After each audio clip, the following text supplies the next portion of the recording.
Bansal news के खास कार्यक्रम विकास के साथ बालाघाट की ओर।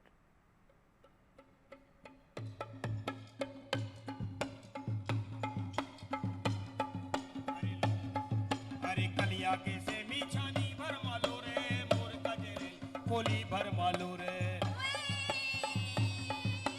कलिया के से मीछानी भर मालो रे अरे मोर कजरेली खोली भर मालो रे।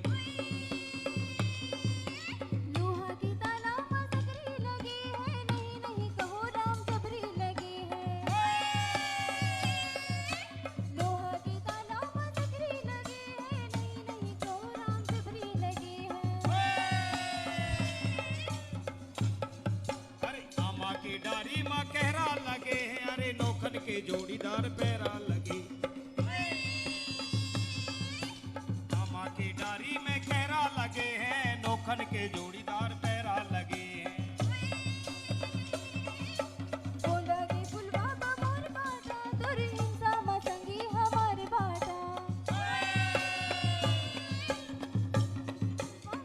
काटा तो रही सामा संगी हमार बाटा।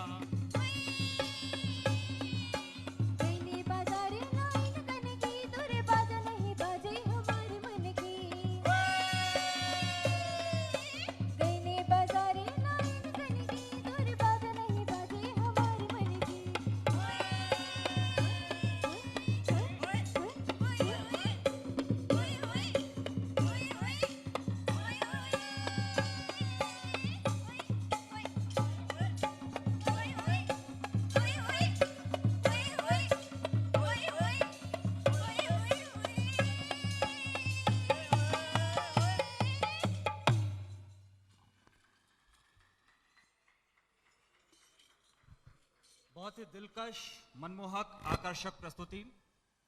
आप सभी को बहुत शुभकामनाएं जो इतना बेहतर आपने परफॉर्मेंस दिया। बंसल न्यूज पर मध्य प्रदेश छत्तीसगढ़ के अलावा अन्य प्लेटफॉर्म पर भी आप सभी को प्रदेश देख रहा है, देश देख रहा है और सराहना करता है।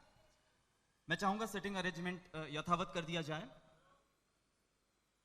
इवेंट सेटिंग अरेंजमेंट यथावत कर दें। आप सभी से आग्रह है अपने स्थान पर बैठे हैं, मास्क जरूर लगाएं। मास्क की व्यवस्था की गई है, आप ले सकते हैं अगर किसी कारणवश आपके पास मास्क नहीं है तो। मध्य प्रदेश छत्तीसगढ़ बंसल न्यूज के चैनल हेड शरद द्विवेदी जी हमारे बीच हैं। मैं चाहूंगा कि शरद सर आप स्टेज पर आएं और बताएं कि ये कार्यक्रम हम क्यों कर रहे हैं और आखिर बालाघाट में क्यों कर रहे हैं। श्री शरद द्विवेदी जी। मैं चाहूंगा पहली बार बालाघाट पहुंचे श्री शरद द्विवेदी जी का जोरदार तालियों से स्वागत हो। बहुत बहुत धन्यवाद आप सभी को। और ये वाकई एक बड़ा मौजूद सवाल है कि हम ये कार्यक्रम बालाघाट में क्यों कर रहे हैं। मुझे लगता है एक तो अभी उत्तर आपने देखा कि कितना सुंदर नृत्य हमने देखा। महाकौशल और बालाघाट, इनके साथ जब भी एक शब्द हम सुनते हैं, पिछड़ा, चुभता,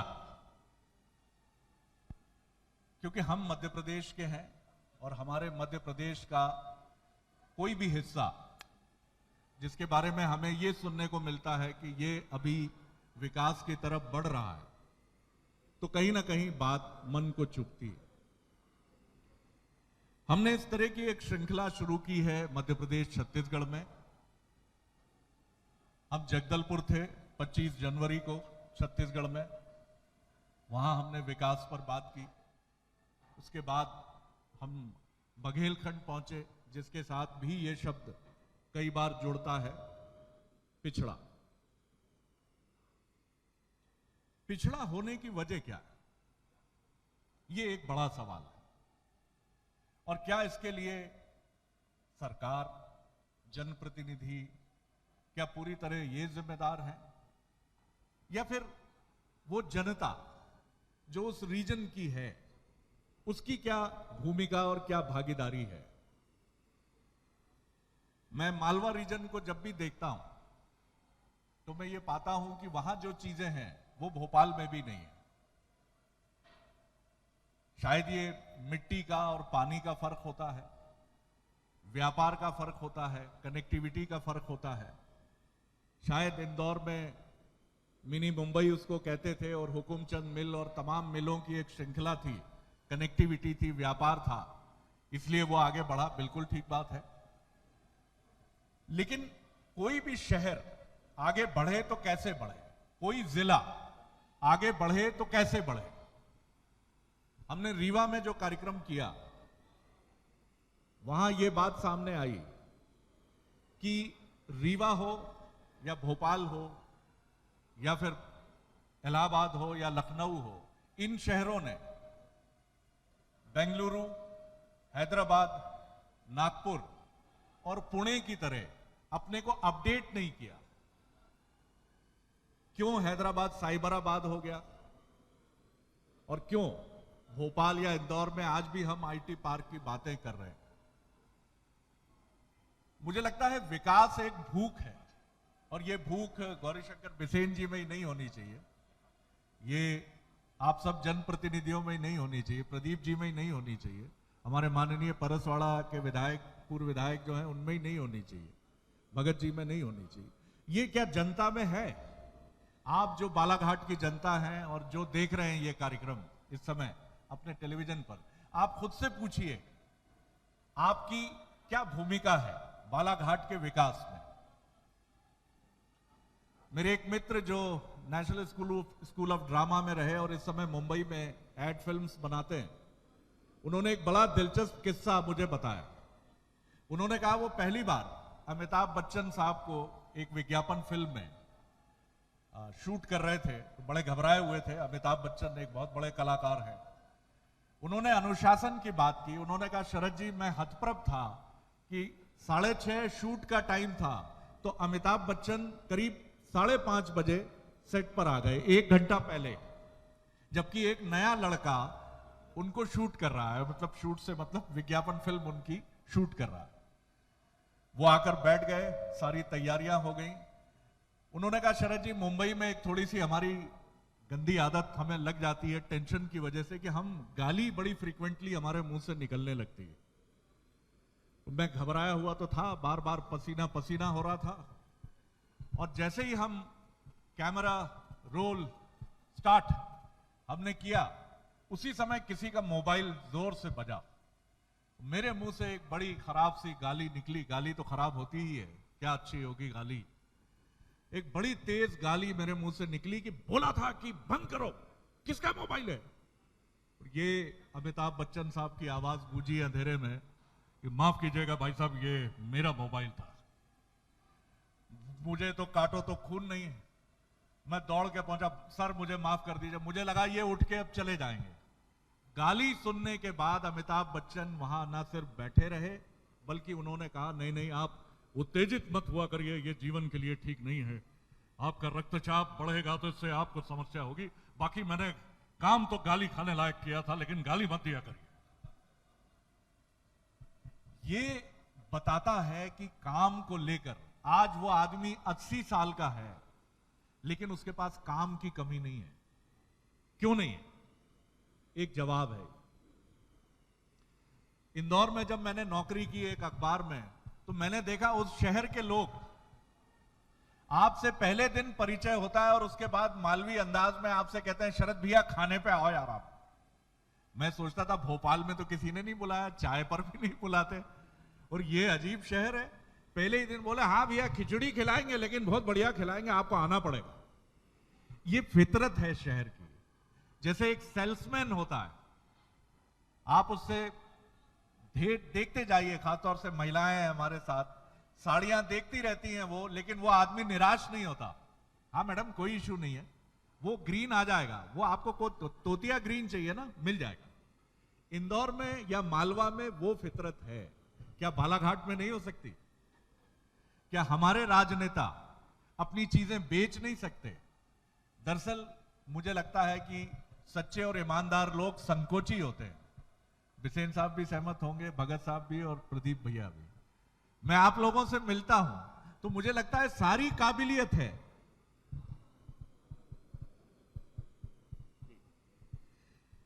कावरे साहब भी हमारे बीच में, मैं स्वागत करता हूं उनसे, बहुत स्वागत है आपका भी। मैं आप सबको जब देखता हूं तो मुझे लगता है एक संकोच क्यों है अपने को मार्केट करने की। मेरे बहुत अच्छे मित्र हैं आशुतोष राणा,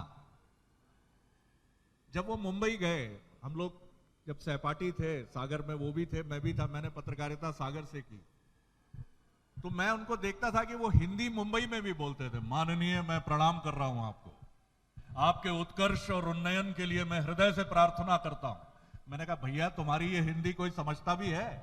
महेश भट्ट साहब को समझ में आती है आपकी हिंदी? वो बोले शरद जी मेरी इसी हिंदी से मेरा काम जम गया है, क्योंकि मेरा आत्मविश्वास बहुत प्रखर है।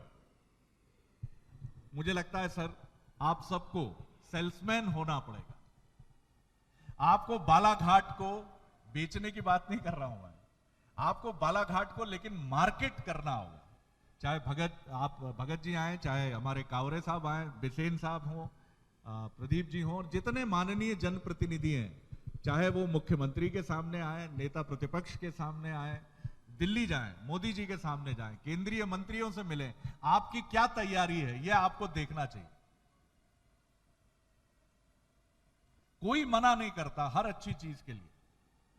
नितिन गडकरी जी से मेरी मुलाकात जब हुई और उनको मैंने देखा इस आदमी के पास आइडियाज की कमी नहीं है। इस व्यक्ति के पास नागपुर में उनको एक हॉल बनाना था जिसकी क्षमता 3000 लोगों की थी बैठने की। उन्होंने कहा, मैंने कलेक्टर म्युनिसिपल कमिश्नर को बुलाया, मैंने पूछा पैसे, उन्होंने कहा साहब पैसे बिल्कुल नहीं है हमारे पास। उन्होंने कहा ठीक है, जमीन कहीं रेस्तोरां बनाओ बहुत अच्छा, उसका जो पैसा मिले उससे हॉल का कंस्ट्रक्शन कराओ। फिर उन्होंने कहा साहब हम 5000 रुपए में नहीं दे सकते, कम से कम हम इसका 40,000 रुपए शुल्क लेंगे। उन्होंने कहा फिर कौन आएगा यहां, नाटक कैसे होंगे, सांस्कृतिक गतिविधियां कैसे होंगी। उन्होंने कहा आप सोलर पैनल लगाइए, इससे आपका खर्चा एयर कंडीशनर का बहुत मिनिमाइज हो जाएगा। हम बोले सोलर पैनल लगाए, और अब कलेक्टर भी सहमत थे, म्युनिसिपल कमिश्नर भी सहमत थे कि 5000 रुपए में सांस्कृतिक संगठनों को यह हॉल हम दे सकते हैं, केवल 5000 रुपए में। जहां सोच है, जहां आप सोचते हैं कि कैसे हो सकता है, और ये कोई रॉकेट साइंस नहीं है सर, आप सबके पास वो ज्ञान है। हम शायद छोटे शहर के लोग, मैं भी एक छोटे शहर का ही जर्नलिस्ट हूं, मैं जब दिल्ली जाता हूं तो मुझे लगता है कि यहां की शानदार अंग्रेजी, यहां के शानदार लोग, लेकिन मुझे लगता है नहीं, आपका जो कॉन्फिडेंस है, कॉन्फिडेंस यहां है और वो आपके मन में है। और मुझे लगता है बालाघाट में जितनी संभावनाएं हैं, मैं थोड़ा ही समय है, मुझे अभी 24 घंटे भी नहीं हुए हैं, लेकिन मुझे लगा कि बालाघाट में अनंत संभावनाएं, अनंत संभावनाएं।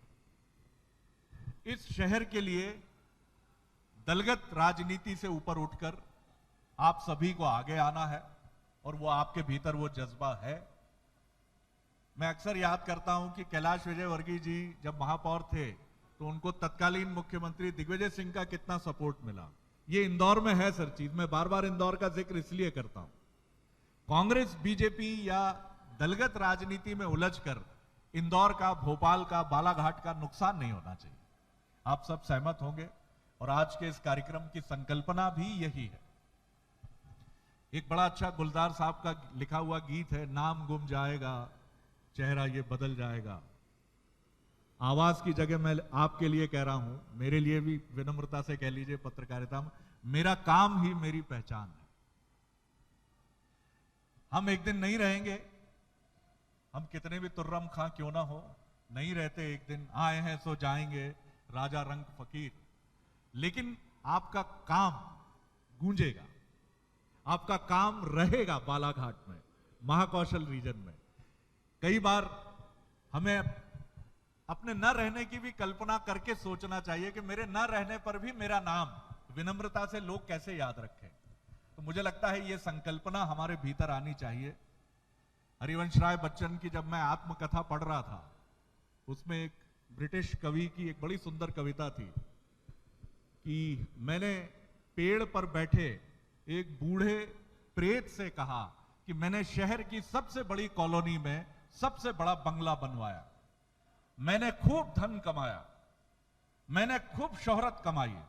तो वो प्रेत बोला ऐसा तो सभी करते हैं, कुछ नया किया हो तो बताओ। नया क्या है? धन कमाना नहीं, शोहरत कमाना नहीं, कुछ अलग करना। महात्मा गांधी हमारे बीच में नहीं है, लेकिन आज भी वो हमारे बीच में हैं। और मुझे लगता है ये आपसे बेहतर कौन समझेगा। बिसेन साहब, एक बड़ा दिलचस्प किस्सा है। आप ही की पार्टी के एक सांसद महोदय थे, मुझे 12:30 बजे जब वो चुनाव लड़ रहे थे रीवा से लोकसभा का, मुझे उन्होंने आमंत्रित किया। राजनेताओं की जिंदगी आपको हमको इनके सफेद कुर्तों को चमकते देखकर लाल बत्ती की गाड़ियां आपको बड़ी सुनहरी लगती है। नहीं है सर, इतनी सुनहरी नहीं है। मैं उनके घर पहुंचा, रात 12:30 बजे उन्होंने मुझसे बात की। मैं भोजन पर भी आमंत्रित था, कांवरे साहब, प्रदीप भैया, भोजन पर भी वहीं आमंत्रित था, वो भूल गए। हमारा जो लोकल साथी था रीवा का, अब जब उठे तो हाँ ठीक है शरद जी, 12:30 बज के 12:45 बज रहा है, इंटरव्यू हो गया। फिर उन्होंने कहा ठीक है शरद जी प्रणाम। अब मेरे साथी जो थे रीवा के, वो मुंहफट भी थे। उन्होंने कहा अब तो कोई ढाबा भी नहीं खुला होगा। वो घबरा के बोले सर अपना भोजन पर बुला रहे हैं शरद जी को। अरे बड़ी गलती हुई, बोले ब्राह्मण देव को भोजन पर बुलाया था, भूल ही गया। वो बेचारे अंदर गए, पत्नी से आग्रह किया होगा, पत्नी की बड़ी नाराजगी भरी जोर से आवाज कौन दी, अरे हमको पागल समझे इनका, 1 बजे खाना बनाइए। बाप रे बाप, मुझे भी लगा कि मैं भी मतलब शर्मिंदगी से भर गया हूं। देखिए इसको एक राजनेता की तकलीफ। 1 बजे महिला जो दिन भर चाय चल रही है, दिन भर भोजन बन रहा है, 1 बजे उससे उनका पति कह रहा है कि भोजन बनाइए। कोई पत्रकार महोदय भोपाल से आए हैं, लेकिन साहब 1 बजे भोजन बना, बड़े कष्ट से वो मुझसे खाया गया। बैगन की सब्जी थी और पराठे थे, आज भी याद है मुझे, बड़े कष्ट से। वो भी सर झुकाए बार बार, शरद जी मुझे माफ कीजिएगा। लेकिन राजनेताओं की जिंदगी भी बहुत तकलीफ से भरी होती है साहब। इनके पीछे बहुत तनाव और दबाव होते हैं, लेकिन इनके हाथ में एक ताकत होती है जो आप देते हैं, जो जनता देती है, और वो ताकत है निर्माण करने की ताकत, कंस्ट्रक्शन करने की ताकत। तो हम कोशिश करेंगे कि एक विनम्र कोशिश है। मुझे ये भी बताया गया कि शायद ये अपनी तरह की पहली पहल है। चुनाव में तो लोग आते हैं, लेकिन विकास की बात को लेकर शायद कोई चैनल पहली बार आया है। कोई बात नहीं, हम ये कोशिश आगे भी जारी रखेंगे। पहली कड़ी में मैं सबसे आग्रह करूंगा पैनलिस्ट से कि हम दलगत विषयों में ना उलझें। विकास को लेकर हमारी जो संकल्पना है बालाघाट को लेकर, उसमें किस तरह हम एक दूसरे के लिए हाथ बढ़ा सकते हैं, क्योंकि बात वही है, नाम गुम जाएगा, चेहरा ये बदल जाएगा, आपका काम ही आपकी पहचान है। बालाघाट कल याद रखेगा कि कैसे आपने काम किया, लेकिन बालाघाट आप लोगों के बिना आगे नहीं बढ़ पाएगा। आप जो बैठे हैं और आप जो ये मानते हैं कि बिसेन साहब करेंगे, कावरे जी करेंगे, प्रदीप भैया करेंगे, भगत जी करेंगे, तमाम नेतागण करेंगे, लेकिन ये ऐसा नहीं है। आपका कंट्रीब्यूशन भी आना पड़ेगा। एक बार कैलाश विजयवर्गीय जी से मेरी बात इंदौर में हो रही थी, मैंने कहा आपके यहाँ सड़कें इतनी जल्दी कॉलोनी में कैसे बन जाती हैं? उन्होंने कहा शरद जी इंदौर की जनता बहुत अलग है मालवा की जनता। हम कहते हैं कि हमारी मुख्य सड़क बनाने के लिए बजट हमारे पास है, अंदर हम नहीं बना सकते। तो वो पूछते हैं कितना पैसा लगेगा, हम कहते हैं 2-2.5 लाख लगेगा, तो कहते हैं 1.5 लाख हम दे देंगे, 50,000 तो लगा दो आप। विकास के लिए संसाधन हमारे भी होने चाहिए। हम में से कई लोग सक्षम हैं। बालाघाट के कई लोगों के बारे में मैं जानता हूं जिन्होंने देश दुनिया में, नागपुर में, गोंदिया में, भंडारा में नाम कमाया है। आपसे भी तो पूछ रहा है बालाघाट कि बढ़े तो यहीं से हो, आगे तो यहीं से गए हो, क्या किया हमारे लिए? जवाब देना पड़ेगा सर, देना चाहिए आपको जवाब। निशांत, मैं आपको आमंत्रित कर रहा हूं। पहला जो युवा नेताओं का पैनल है, एक छोटी बातचीत उसकी, फिर हम वरिष्ठ नेताओं के साथ बैठे।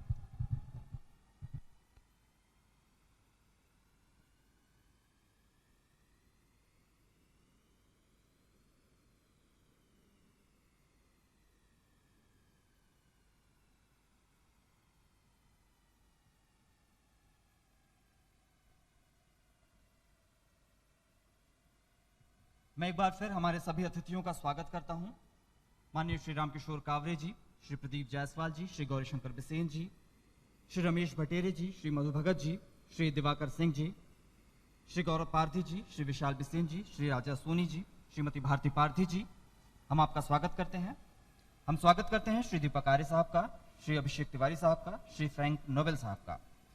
हमारे इवेंट पार्टनर्स हैं जिनके कारण हम ये कार्यक्रम कर पा रहे हैं: cord venture, Saburi security Bhopal, Nidan hospital, Kautilya academy, Delhi public secondary school, Bafna jewellers, Shankar hardware, Indira marble and tiles, Prayas coaching Sansthan, baking room, Vihan sales and services, cure and care clinic, dental clinic और ऐशना सृजन नेचुरल फार्म्स।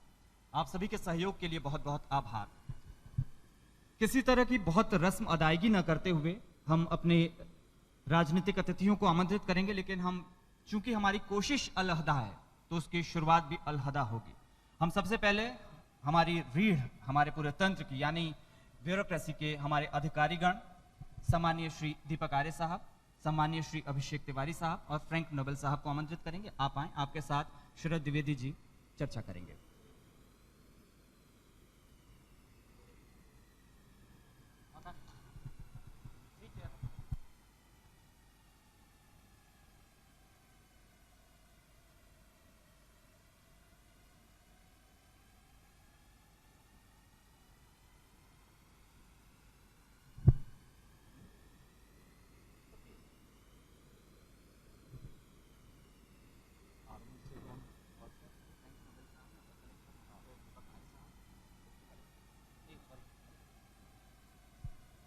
बहुत स्वागत करता हूं मैं, और एक छोटा सा सत्र होगा ये, इसके बाद हम अपने राजनीतिक मेहमानों के साथ आगे बढ़ेंगे।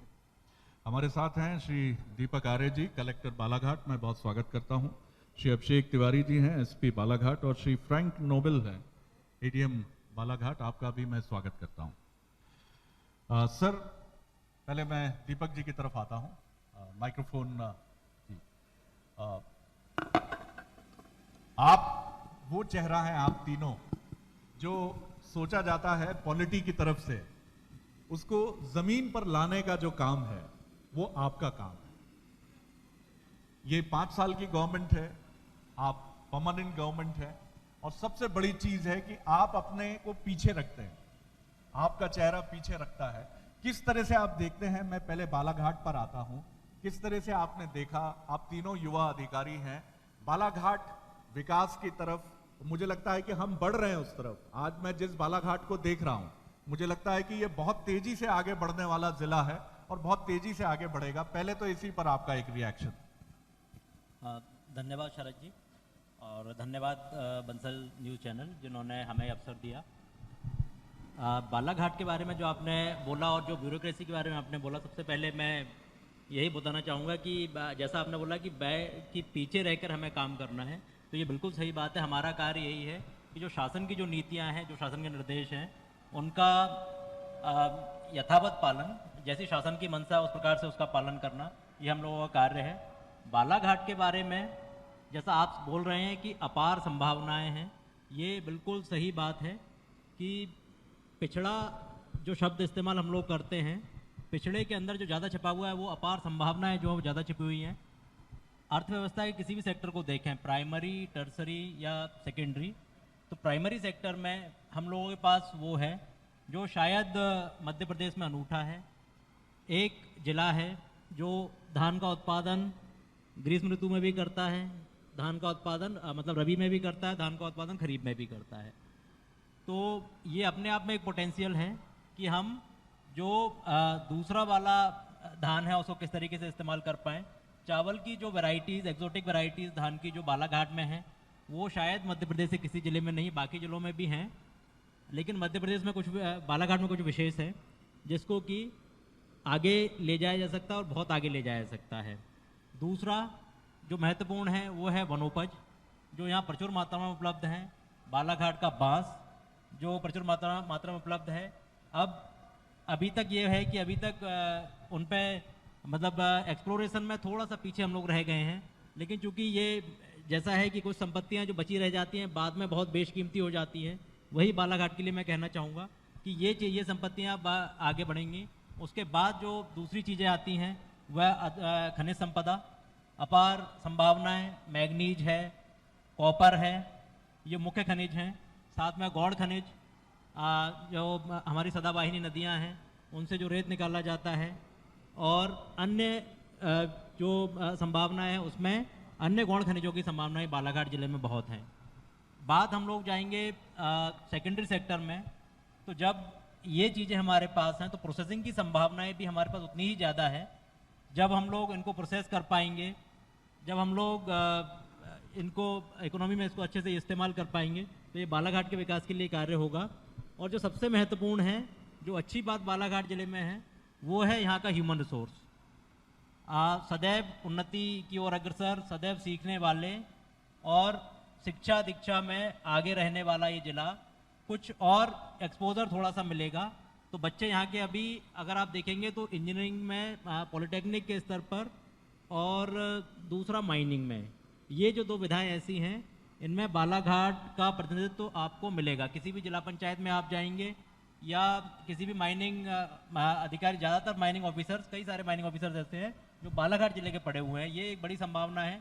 तो जिस तरीके से कुछ हमारे यहाँ प्रयास अभी किए गए हैं और प्राइवेट यूनिवर्सिटीज़ भी यहाँ पे आई हैं, शासकीय विद्यालयों ने भी अपने आप को अपग्रेड किया है, ये अपार संभावनाएं हैं।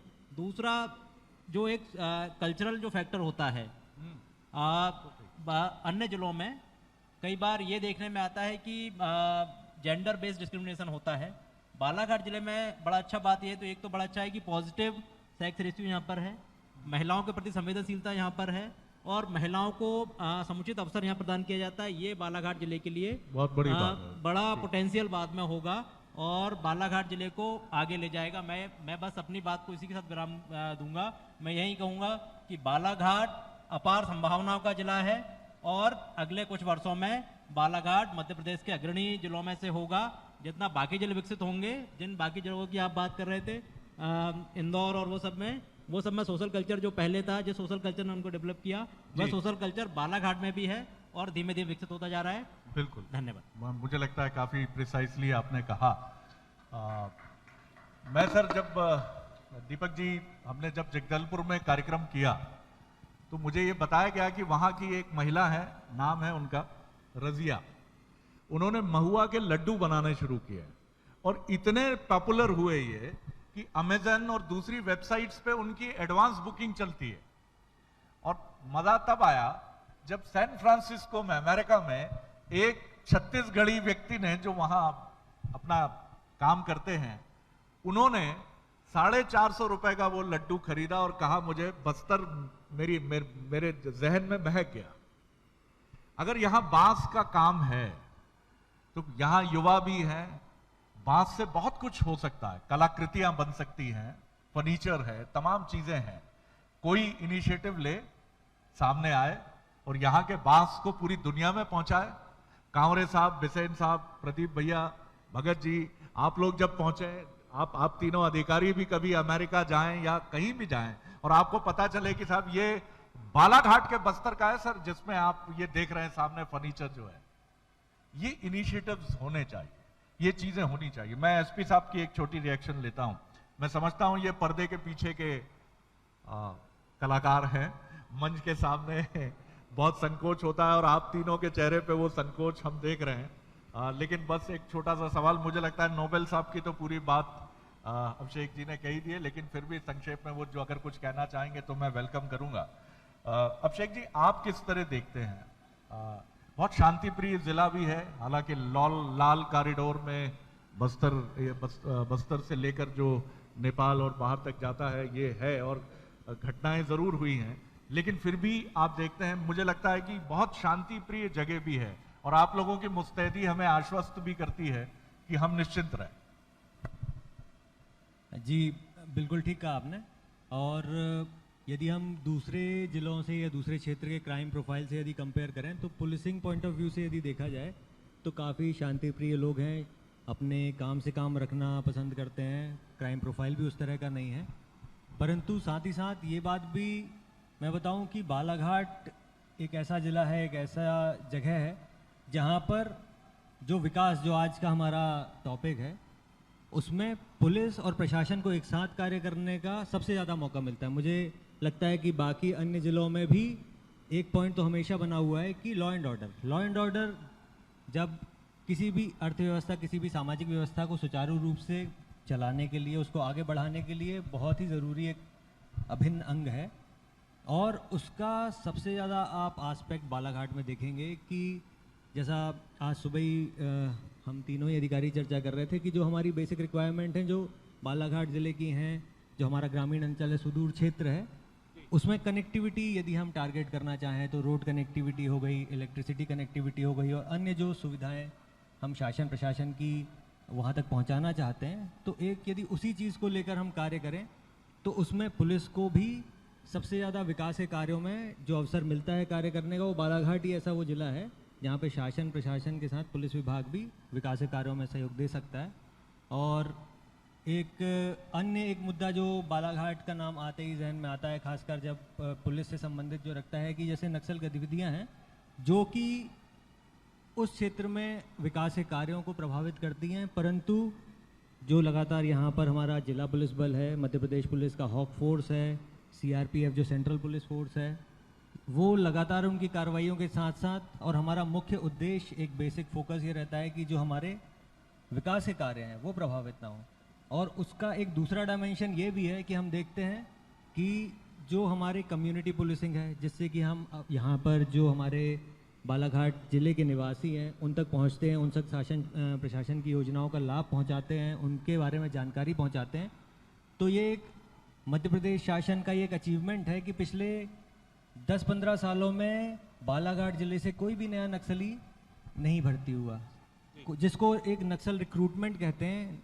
ये बालाघाट ज़िले के सभी निवासियों की और मध्य प्रदेश शासन की एक बहुत बड़ी सफलता है कि यहाँ से पिछले 10-15 सालों में कोई नया व्यक्ति नक्सल अभियान में नहीं जुड़ा, उल्टा इसका हमें फ़ायदा मिल रहा है। और पिछले 2-3 वर्षों में हमने महसूस किया कि हम जो स्थानीय लोगों की मदद से ही नक्सल विरोधी अभियान में अभूतपूर्व सफलताएं भी अर्जित कर पा रहे हैं।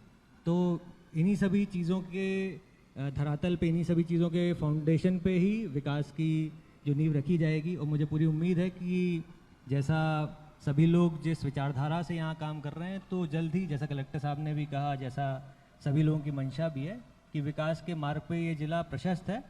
और बस एक छोटा सा बात को ख़त्म करते हुए मैं कहूँगा कि विकास का जो मॉडल है वो हर जगह के लिए अलग अलग हो सकता है। वो विकास जो इंदौर का विकास है वो उस परिभाषा में हो सकता है, बालाघाट का विकास ना फिट बैठे, लेकिन बालाघाट अपने तरीके से कई चीज़ों में इंदौर से भी आगे जाने की संभावनाएं रखता है। और उन्हीं मूलभूत चीज़ों पर फोकस करते हुए मुझे लगता है कि आगे जाके ये ज़रूर अपनी एक अलग अभी भी पहचान है, पर उस पहचान में और आगे जाएगा। Thank you. मुझे लगता है बहुत अच्छी बात है, और सबसे अच्छी बात यह है कि विकास के मॉडल अलग अलग हैं। इंदौर का मॉडल बालाघाट का मॉडल नहीं हो सकता, बालाघाट का मॉडल इंदौर का मॉडल नहीं हो सकता, लेकिन बालाघाट में विकास की अनंत संभावनाएं हैं। मैं एक कार्यक्रम करता हूं सर, आप तीनों की जानकारी में लाना चाहूंगा। वो कार्यक्रम है अफसरनामा। इसमें हम अखिल भारतीय सेवा के अधिकारियों से बात करते हैं, और मुझे कई अधिकारियों ने ये बताया है कि वो अपने रीजन में युवाओं को प्रेरित कर रहे हैं, क्योंकि मध्य प्रदेश का प्रतिनिधित्व अखिल भारतीय सेवाओं में बहुत कम है। तो एक हमारी भी विनम्र विनती आप लोगों से रहेगी कि क्योंकि आप एक रोल मॉडल हैं। मैंने मध्य प्रदेश के निवासी मुंबई कैडर के एक सीनियर आईपीएस मनोज शर्मा जी से बात की। इस समय वो आईजी हैं विजिलेंस में मुंबई में। उन्होंने कहा, मैंने एक कलेक्टर साहब को देखा जब मैं छोटा था, मैंने देखा कि इतनी भीड़, इतनी व्यवस्था, तो मैंने तय किया कि मुझे बड़ा होकर यह बनना है। लेकिन घर की हालत बहुत खराब थी, तो पहले कंडक्टरी की एक टेम्पो खरीदा घर ने, तो उसमें मैं कंडक्टर हो गया। फिर ग्वालियर जब पढ़ने के लिए आया तो भिखारियों के साथ सोया, क्योंकि ग्वालियर में रहने की कोई जगह नहीं थी। फिर जब दिल्ली कोचिंग करने के लिए पहुंचा, तो जो वहां की बड़ी कोठियां हैं उनमें कुत्ते घुमाने के लिए भी लोग ढूंढे जाते हैं। तो मुझे 400 रुपए पर घंटे कुत्ते घुमाने का काम भी मैंने किया, और एक लाइब्रेरी में चतुर्थ श्रेणी कर्मचारी का भी काम किया। देखिए, संकल्प का विकल्प नहीं है, संघर्ष की गाथा ऐसा नहीं है कि यही होगी। आप लोगों ने भी संघर्ष किया है। संघर्ष का मतलब यह नहीं है कि आप भिखारी के साथ सोते हैं वही संघर्ष है। संघर्ष कई तरह का होता है, लेकिन युवाओं में यह जज्बा भरने का काम आपका भी है। और मैं रिक्वेस्ट करूंगा कि जितना हो सके आप गाइड कीजिए। नोबेल साहब, आप क्या कहना चाहेंगे, प्लीज। Hello, thank you. सबसे पहले यहाँ बालाघाट में आए हुए मुझे थोड़ा कम समय ही हो रहा है, बट एक चीज़ जो मुझे देखने को मिला था लास्ट 6-7 मंथ्स में, जो इंटरेक्शन जो बच्चों के साथ हुआ था, मैं बेसिकली, मेरा आईटी बैकग्राउंड भी है एंड मैं आईटी डिपार्टमेंट में भी था भोपाल में। तो जो इन बच्चों में जो कैपेबिलिटी जो दिख रही है आज के डेट में, इट इज़ वेरी गुड। जैसे कलेक्टर साहब ने कहा था कि रिसोर्स हमारे अच्छे हैं यहाँ पर and they are pretty good. यहाँ पर जो कोडिंग की कैपेबिलिटी हो या एक्सपोजर की capability, they are very good. But एक चीज़ जो रहती है वो है कैपेसिटी बिल्डिंग, जिसको हमें कंटिन्यूसली करना रहता है। अगर कैपेसिटी बिल्डिंग कभी रुक जाता है, then we are like not existing. तो हम लोगों को कैपेसिटी बिल्डिंग करना एक पॉइंट रहेगा। दूसरा एक पॉइंट रहेगा, हम लोगों को एक्सप्लोर, जनरली यहाँ पर एक चीज़ जो ट्रेंड जो देखा है कि बाहर शहरों में जाके काम करने का, जैसे कि पुणे में जाओ या नागपुर जाओ, नोएडा जाओ, वहाँ जाके एक्सप्लोर करने का वो जो ट्रेंड है वो बहुत कम दिखता है कभी कभी यंग स्टूडेंट्स में मेनली। तो वो थोड़ा हमें बढ़ावा देना है, because at the start of the career अगर आप वो रिस्क लेके स्टार्ट करेंगे, भले ही आपकी सैलरी कम हो, बाहर जाके